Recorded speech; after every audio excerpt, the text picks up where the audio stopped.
Hey guys, it's Jamie bringing you recovery-inspired hope. Ooh. And today I have just on the fly ran into my very good friend Brandy Anderson, and we're having this amazing conversation about hope for the holidays and staying sober for the holidays, because holidays can be such a triggering time already with what we have going on in this year with quarantine, coronavirus, political unrest, isolation, and now we're going to have Christmas. So, what do you think are the biggest things to set us up for success being a person in long-term recovery to stay sober this holiday season? Thank you, Jamie. It's been an unusual year, as you all already know, and the rate of overdoses is up. Child abuse, domestic violence, mental health has been ramped up, and so we're in very, very, very unusual times.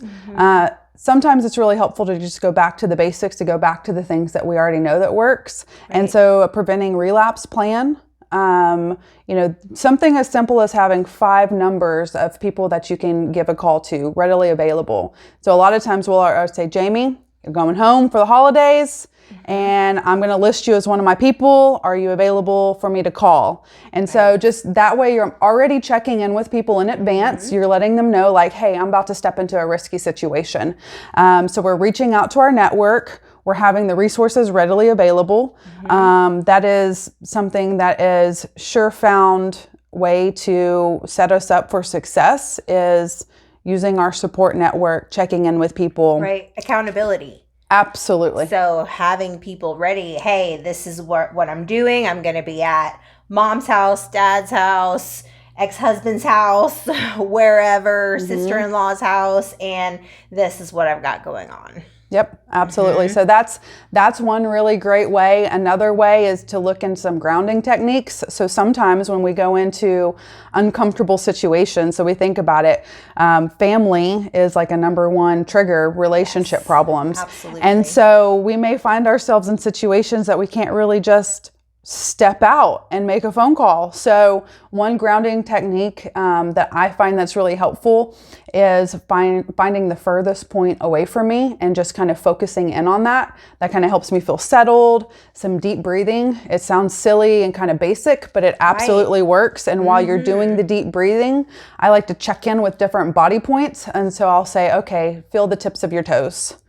and feel the heels of my feet. And then wiggle my ankles, which clearly we can't wiggle our ankles, but it's redirecting my attention from the situation that's right here and into a body part. And so I'm focusing on something really far away. I'm deep breathing, and then I'm checking in with my physical body, and that can kind of help me feel grounded in a situation that I can't just be like, oh, hold on just a second. I'm going to step outside and call Jamie right now. I may not be able to break away and make a phone call. So grounding techniques is something that has been really helpful. That's really good too. I can think of if you come into that situation of like obsessive thoughts, say you see like your family members are drinking. My biggest thing in the holidays is I used to love those holiday drinks, with like the eggnog and all that kind of stuff. So for me, those kind of things are really big. So I'll definitely be trying out that technique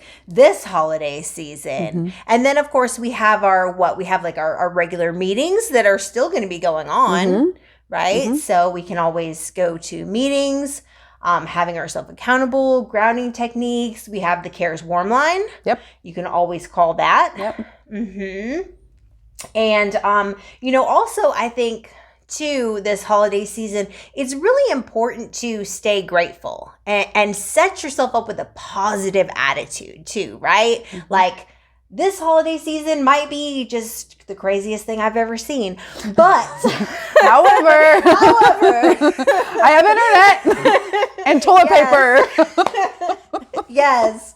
And probably some good food coming, yes. So try to focus on some positive aspect of it. And you know what I mean? Let's still try to enjoy ourselves because it is Christmas.